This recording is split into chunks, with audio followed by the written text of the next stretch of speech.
Check. Very good afternoon, everyone, and thanks for coming here. On behalf of the entire team of the Economic Survey, let me start by thanking the Honorable Prime Minister, the Honorable Finance Minister, and the Minister of State, Honorable Minister of State, for providing us this privilege to think deeply about the various aspects of the Indian economy, which is reflected in the Economic Survey. I'd also like to thank the Secretary of Economic Affairs and other secretaries for their inputs in the Economic Survey.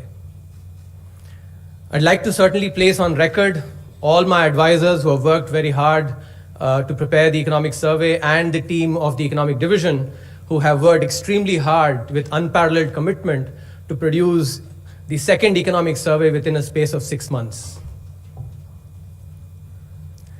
My thanks goes to all the academics and the practitioners who also contributed to the survey. And last but not the least, we would like to, with all our deep gratitude, thank all those who actually gave us appreciative words and feedback on the previous version of the Economic Survey, which we've tried to incorporate to work even harder for this one. The theme for this year's Economic Survey is wealth creation.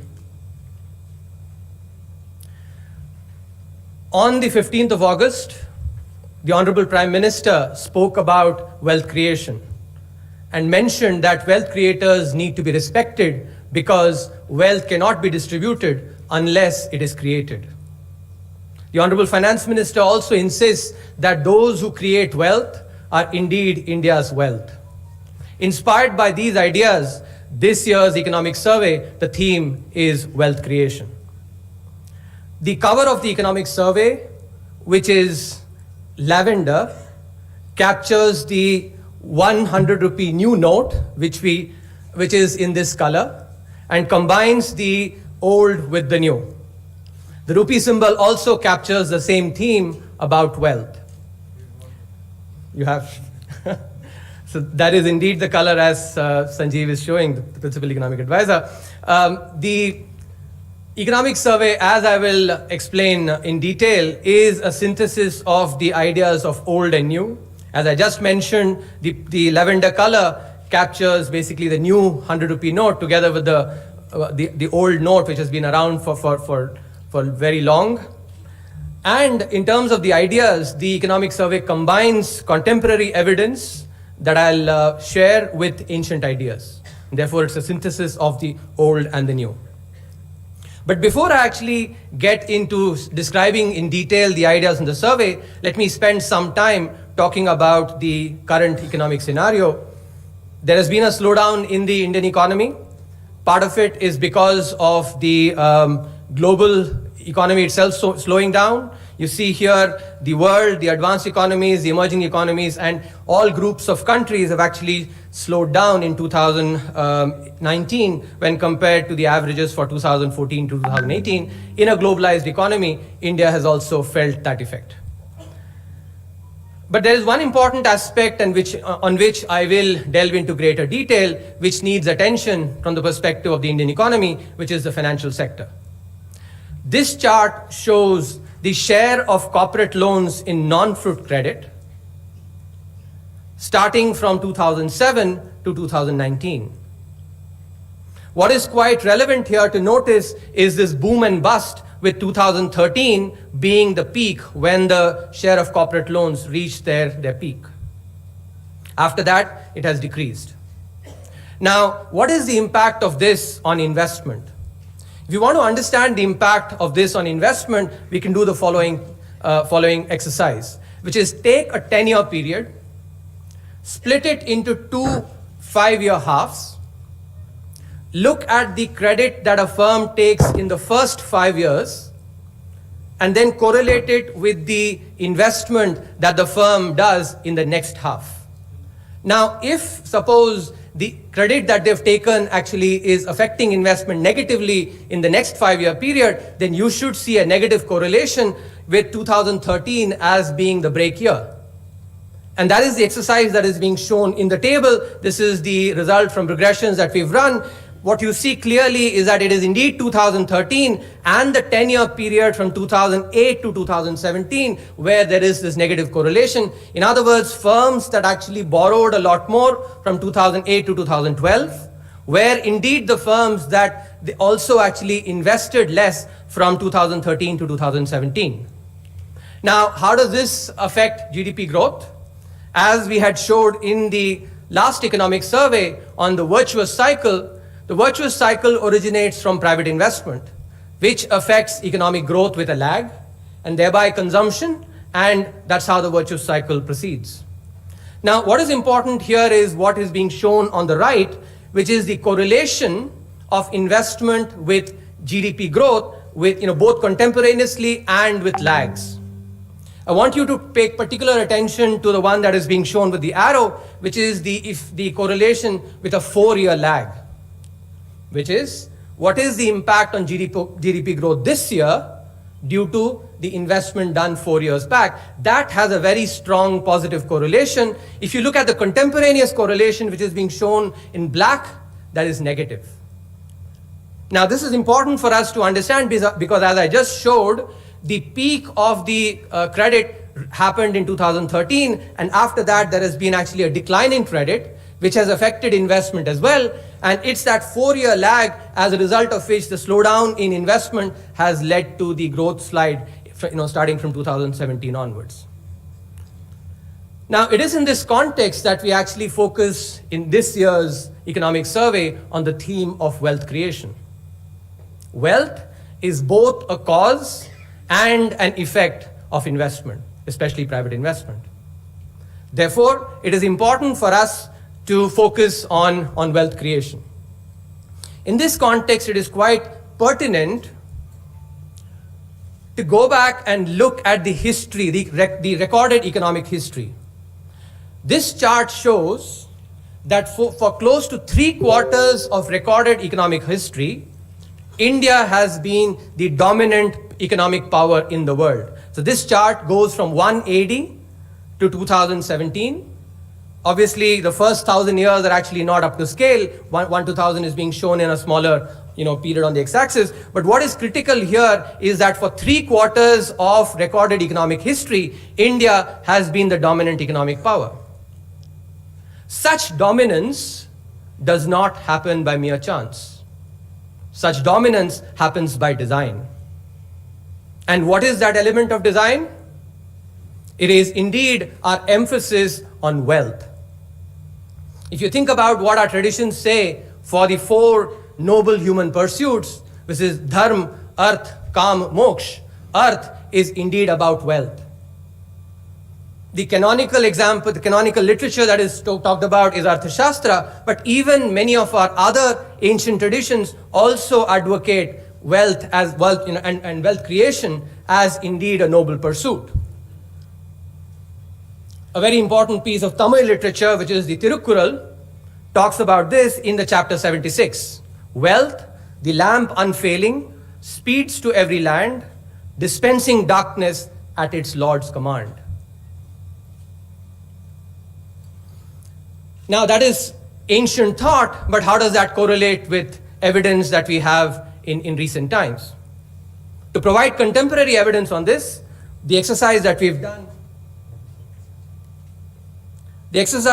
done is to look at the top 100 entrepreneurs as measured using the Forbes list as of 2019, looked at the wealth that they've created over the last 10 years, applied necessary filters to ensure that the wealth was created in the right way, and correlated it with various other aspects of society.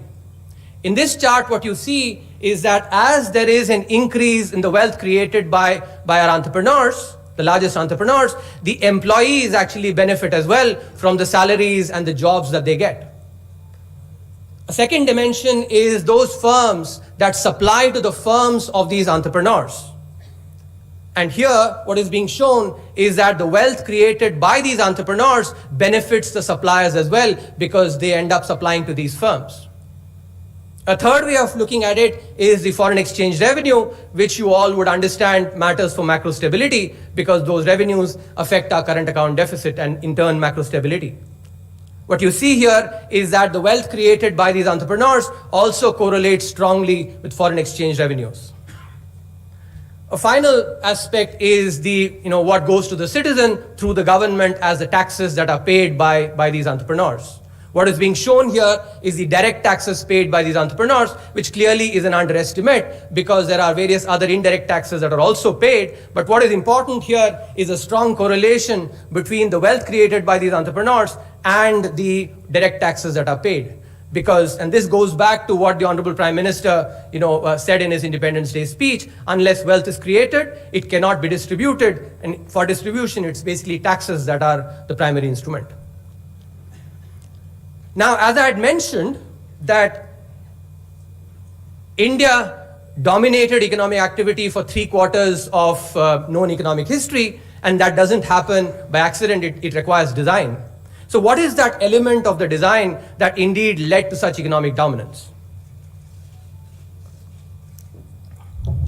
The economic survey posits that it is the combination of the invisible hand of the market supported by the hand of trust, which is what leads to wealth creation.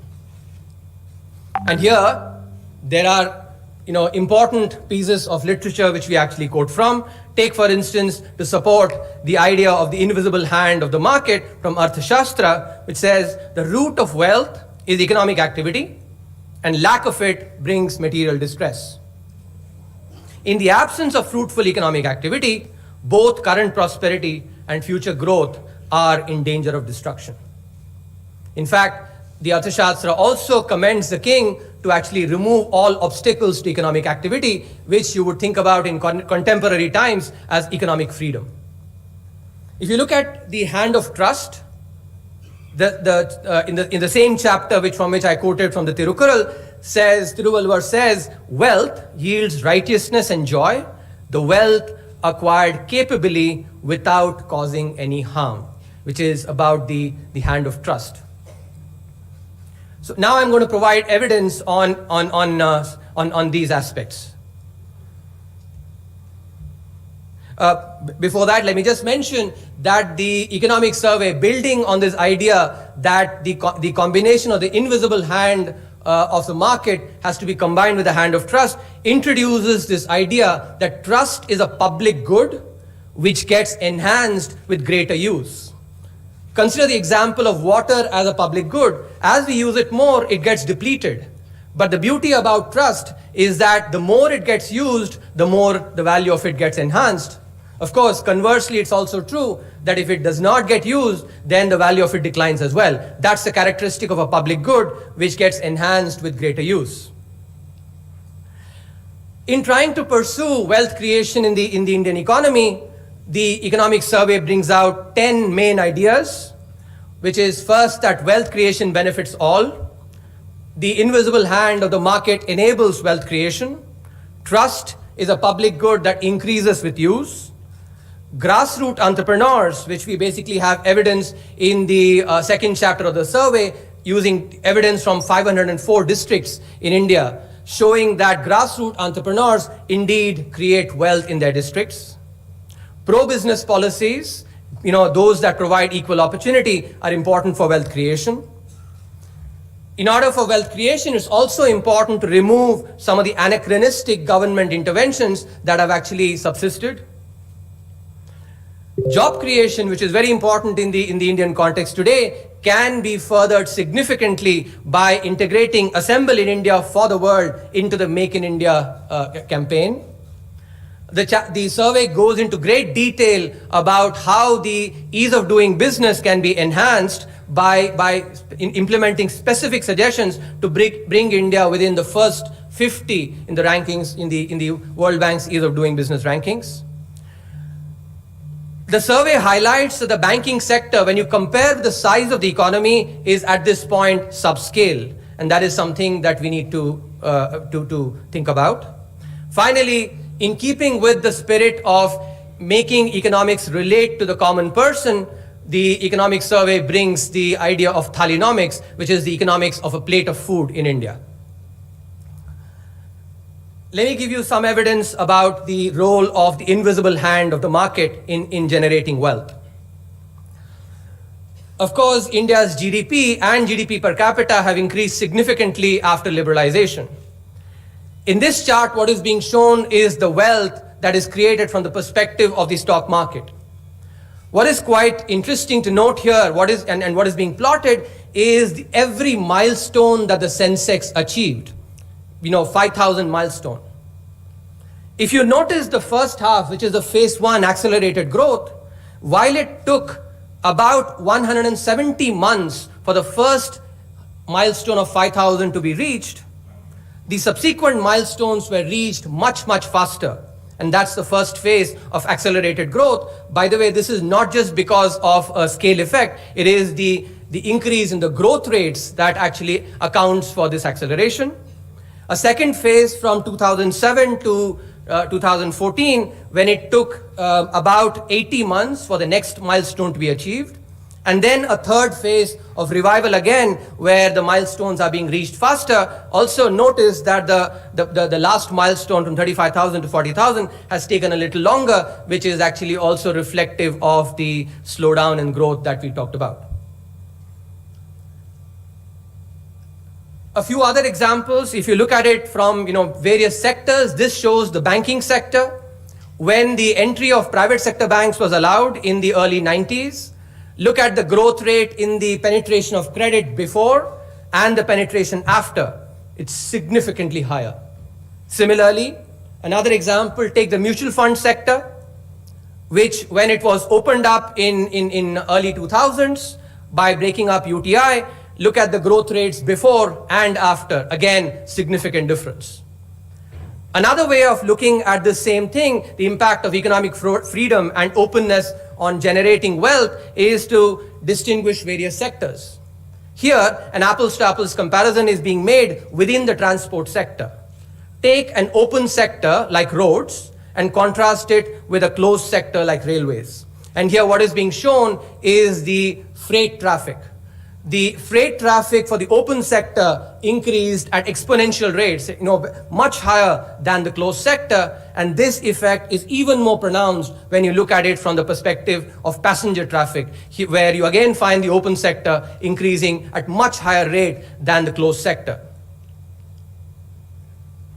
So in sum, these and other evidences that are there in the first chapter clearly articulate that the invisible hand of the market really and openness enables actually growth, not only at the aggregate level, but also at the sectoral level. The other important pillar, as I just mentioned, is the hand of trust.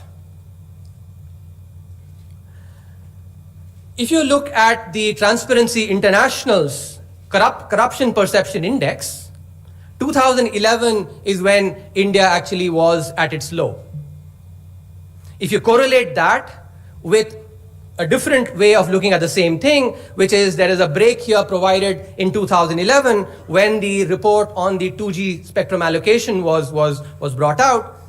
If you look at it, what is clear here is that connected companies, which are basically which is the line that is shown in red, vis-a-vis those that actually, the purple line for the BSE Sensex, before 2011, the connected companies actually earned much higher returns. But then there is a scissor-like movement after 2011 with the same connected companies earning lower returns since then. This is an important aspect because it relates to trust in the system and the difference between the pro-business policies that enable opportunity versus pro-crony policies that can favor incumbents, which is the chapter 3 of the economic survey. Another way of showing the same thing is the quality of financial statements. The Reserve Bank of India pointed out some of the large defaulters. What this chart shows is the financial statement quality of these large defaulters, 11 of them, by comparing it with the median financial statement quality in 3 years, 2012, 2013, and 2014, the median level, which captures basically what is the level of financial statement quality for the average firm, vis-a-vis that for these 11 large defaulters. And what is very clear is that even in 2012 to 2014, these indicators of financial statement quality were giving some signs. And it is important in the context of trust to actually keep in mind that when there are large firms whose financial statements are not as dependable, then it creates a trust deficit for other firms as well, because the average investor then starts thinking about the financial statement quality of every firm. A different way of looking at the same thing is by looking at the wealth erosion by willful defaulters, which is being compared with some of the large subsidy heads in the budget. One way of saying this is that if this money were not lost, we could have been spending almost double on our social sector, which benefits the common person. For instance, if you look at the health, education, and social protection, the spending that is done, it's almost the same as that for willful defaulters. Or if this money possibly had been spent on improving the capital, if this hadn't been lost, it could have possibly been spent on capital expenditures in the railways, which again benefits the common person by enabling that person better travel. I was actually talking about telltale signs, for willful defaulters. Here, what is being done is a comparison between willful defaulters versus non-defaulters in the top panel, and willful defaulters versus distressed defaulters in the bottom panel. And here, if you look at in terms of the disclosure of related party transactions, the promoter holding that is pledged, or the loans that are given to related parties, clearly willful defaulters differ significantly from either non-defaulters or distressed defaulters. And these are signs that actually, again, important, which I'll come back to later. One other way of looking at this is the way, take one particular bank that has actually declared a particular borrower as a defaulter, and does another bank reflect the same? This, if you see, from 2014 onwards till 2019, this has secularly increased, which is consistent with the cleanup of the banking system that has happened over the last 5 years. Now let me spend some time on the important instruments for wealth creation that we must rely on. This chart here shows the widespread new firm creation that is happening at the level of districts in India. Think about the movie Band Baja Barat, where this protagonist Shruti Kakkad actually says that मैं India की best wedding planner बनूंगी. It looks like from this map clearly that there are many Shrutis like that all over the districts in India. In fact, those people in the south would also be able to relate with the movie Aha Kalyanam, where again Shruti is the same protagonist. What is important is also to take into account that these entrepreneurs at the grassroots level are also helping the local economy, because an improvement in new firm creation also leads to GDP growth. An increase of 10% in the new firm creation translates into an increase of 1.8% in the GDP growth in the district. If you go by the World Bank data for new firm creation, it has picked up pace since 2014. The annual growth rate up till 2014 from 2000, if you compare with 2006, was 3.8%, while that after 2014 is 12.2%. And what is quite important actually to keep in mind here is that the new firm creation is particularly pronounced in the services sector, which also is consistent with a macro fact that we know very well that is a service sector that is an important contributor to value added in India. So the micro data using entrepreneurship at the district level is consistent with the macro data saying that services sector is a really important contributor to value added. I spoke about some of the pro-crony policies, and I'm now going to contrast it with pro-business policies that enable opportunity. What is being shown here is the churn in the index when we compare the 1986 index vis-a-vis the 1997 index, which is pre-liberalization versus after post-liberalization. What is quite clear is that if a firm was in the Sensex pre-liberalization, it could expect to be in the Sensex for a long time. In contrast, after liberalization, there is significant churn. By the time 9 years happen, about a third of the firms that actually were there in the Sensex originally are present. which shows the churn that is happening in terms of firms, in terms of sectors, the technologies that they bring. This is a very important point for wealth creation, because when you have new technologies, new firms coming in, not only do they benefit by bringing in these technologies, but more importantly, they keep the incumbents on their toes by providing them healthy competition. Now, this is also apparent if you look at the way the Sensex has evolved in terms of the various sectors that are dominating the Sensex. Notice that if you looked at in 1986, it's the material sector and the consumer discretionary sector which was a large contributor to the Sensex in terms of the value added. But if you look at it today, their presence actually decreased significantly. A sector like the information technology or the financial services sector, which was not even existent in 1986, now has significant presence in the Sensex, which is basically consistent with the churn that is happening post liberalization. So this is a very important aspect of wealth creation, which is pro-business policies that provide opportunities to the incumbents, to the entrants, to be able to compete on a level playing field with the incumbents. Another important aspect of wealth creation is basically looking at laws that possibly have lost their relevance at this point in time,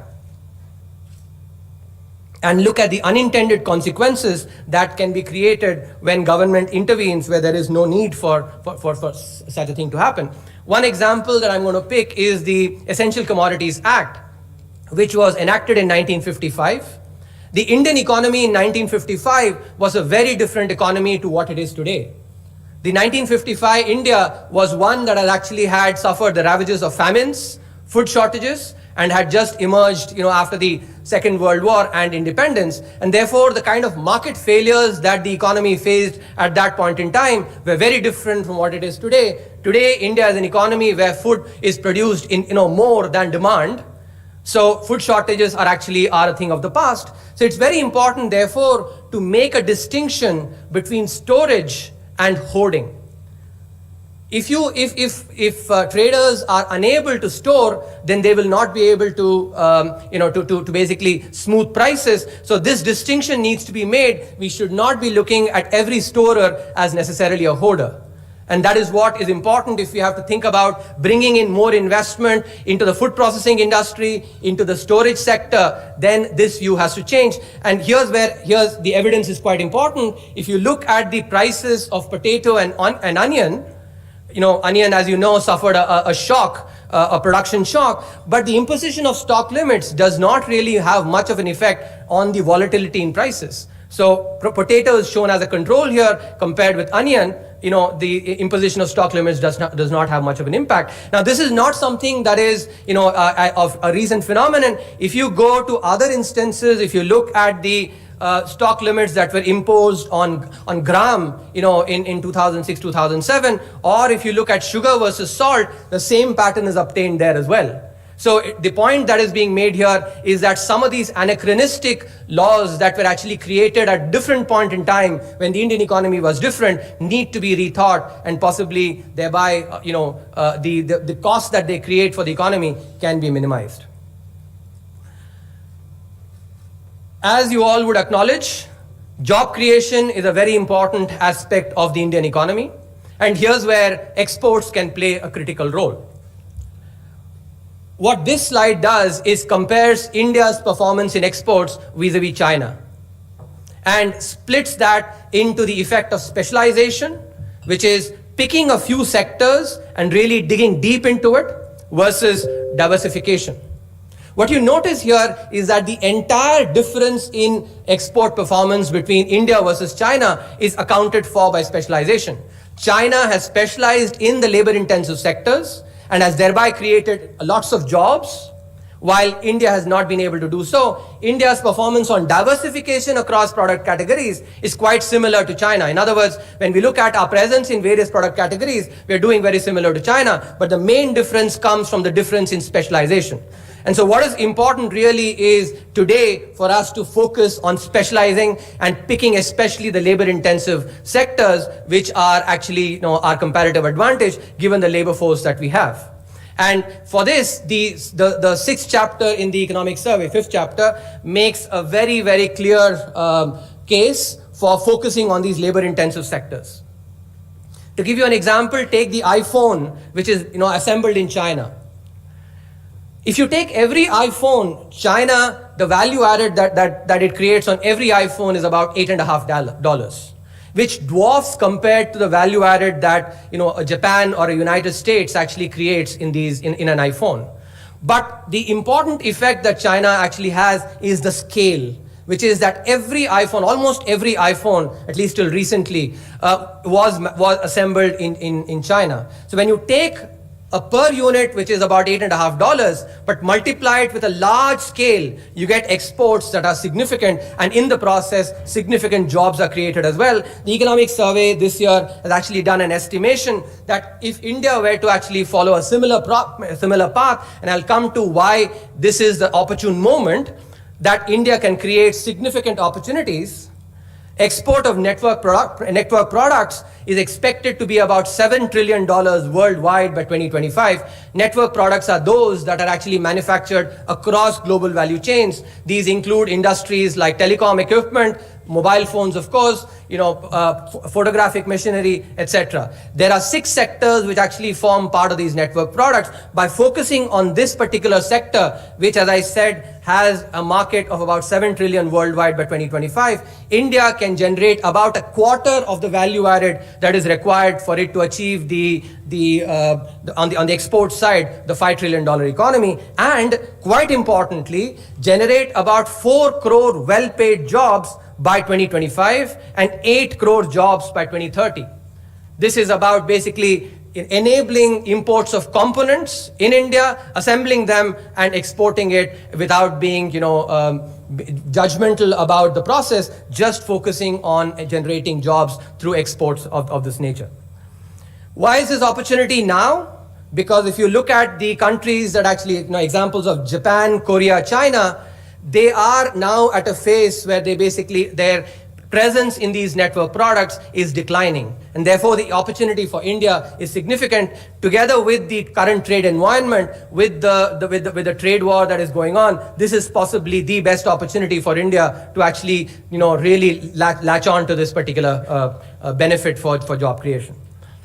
As I had mentioned earlier, one of the very important aspects of wealth creation is economic freedom. And here, the ease of doing business is really critical.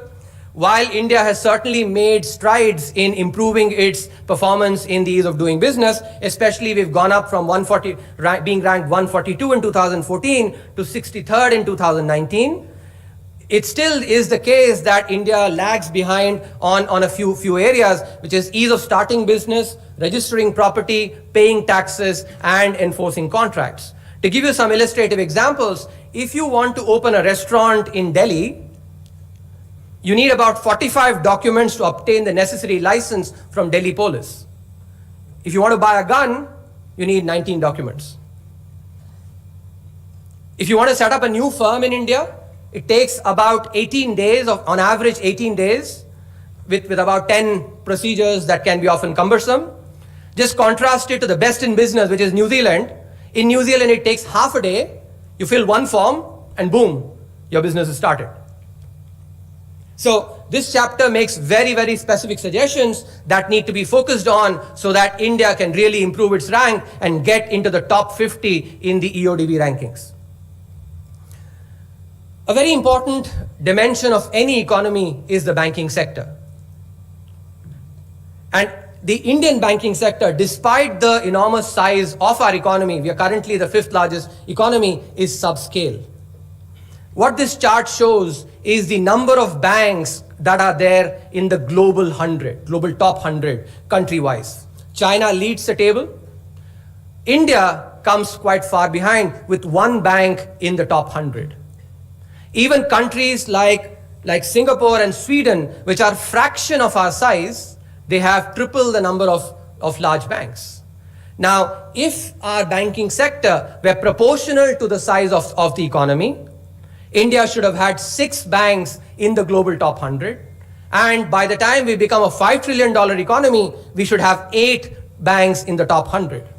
Now, there are other ways of looking at the same thing, which is if you plot the GDP per capita, this here actually shows the size of the economy and the number of banks. What you notice here clearly is that India is a negative outlier. That's the line of fit is where basically, India should be. If India had a proportionate banking sector, India seems a negative outlier, with China being a positive outlier. Notice United States is on the line.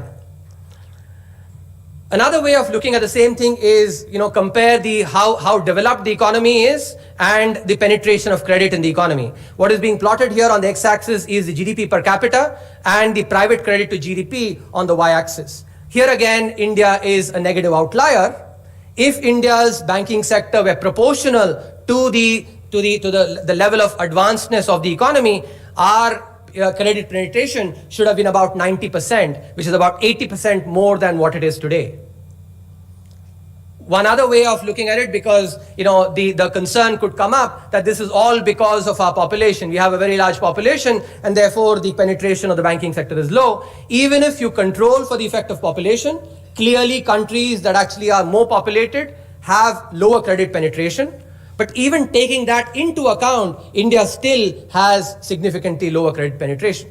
So the point being made here is that compared to the size of the economy, at this point, the economy is the banking sector needs to scale up and become proportional to the size of the economy.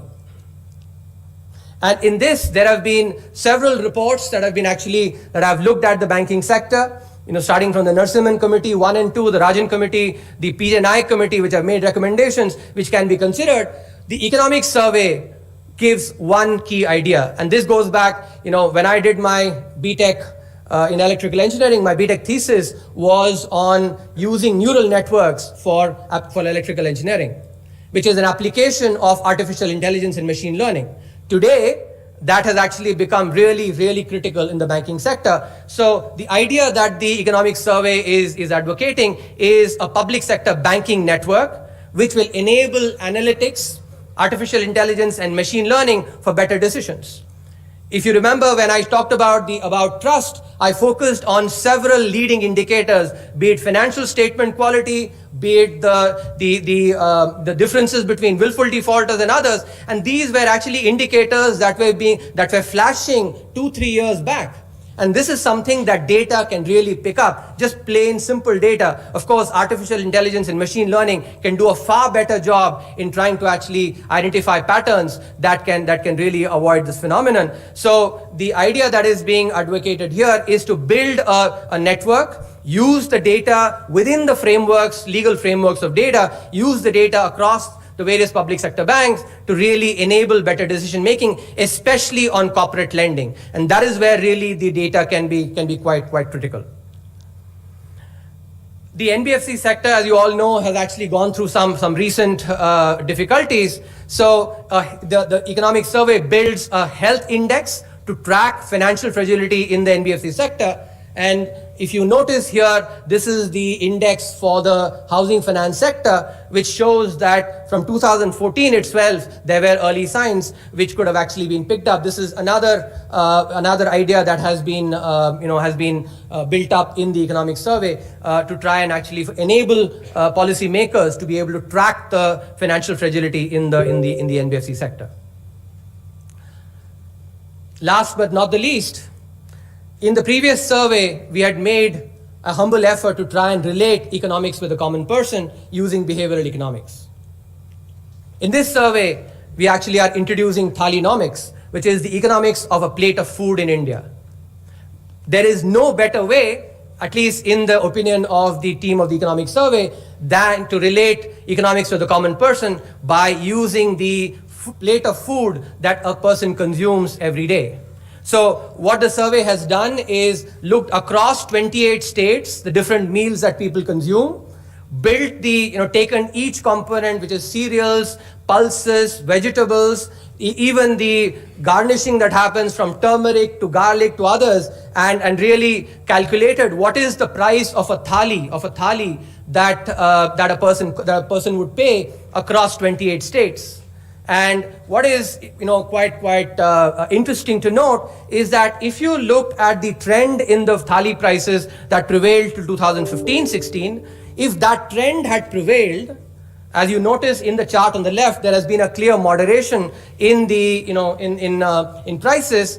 Compared to that trend, an average household, average industrial household that has 5 individuals and eats 2 vegetarian thalis a day has benefited by about rupees 10,000, on an annual basis, which basically captures the benefits that they've gone. Notice here that the prices of thalis this year have increased. So this index is indeed capturing what is happening on the ground as well. And what you see on the right is a measure of affordability of the thali, which is what percentage of the earnings of an average industrial worker does it go in just having 2 thalis for a household of 5 individuals. What is very clear here is that since 2006-2007, affordability has increased significantly due to various policy measures. So the next few charts I'm going to show is for the different states across across various parts of India. This is basically the intention here is that whether you are here in Lutyens, Delhi having a dinner table conversation, or you are in a roadside dhaba somewhere in the hinterland, you can have debates about the question about saying, has a thali become costlier or has it become cheaper?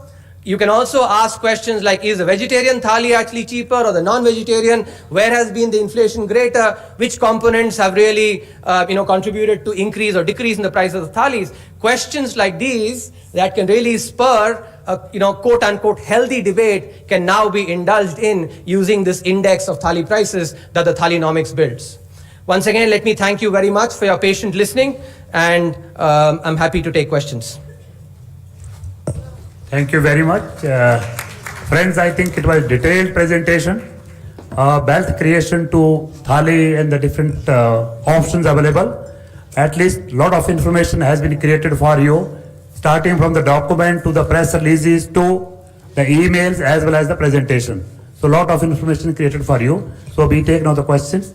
33. Yeah. Before we take questions, picture with the further release of the document. Yeah.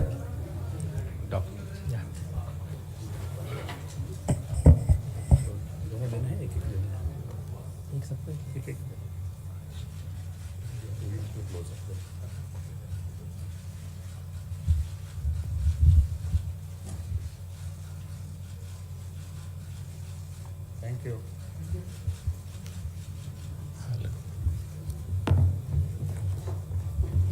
Yeah, so first question from 33. Good afternoon, sir. This is Shishir from Hindu Business Line. So I have two very basic questions, sir. Sir, you talked about invisible hand and trust. So, and you also talked about $5 trillion economy, that what needs to be done on that thing. Have you changed the timeline for $5 trillion economy achievable? And the second thing is that what about the consumption? Will the consumption come from the trust factor or from the invisible hand factor? So to your first question, to my knowledge, there is no change in the deadline.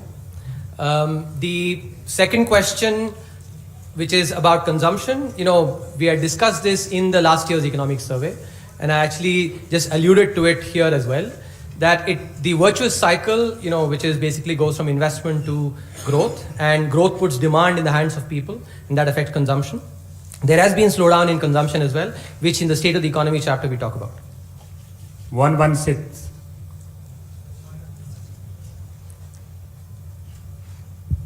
Sir मेरा सवाल banking sector पर है। अभी जो financial stability report आई थी RBI की, तो उन्होंने बोला था कि ग्रॉस एनपीए में और भी ज़्यादा वृद्धि होगी सितंबर 2020 तक 9.9% फ्रॉम 9.3%। तो क्या और क्रेडिट ऑफ टेक भी कुछ खास नहीं है, और एनबीएफसी के साथ जो को लैंडिंग मॉडल है वो भी बहुत सक्सेसफुल नहीं रहा।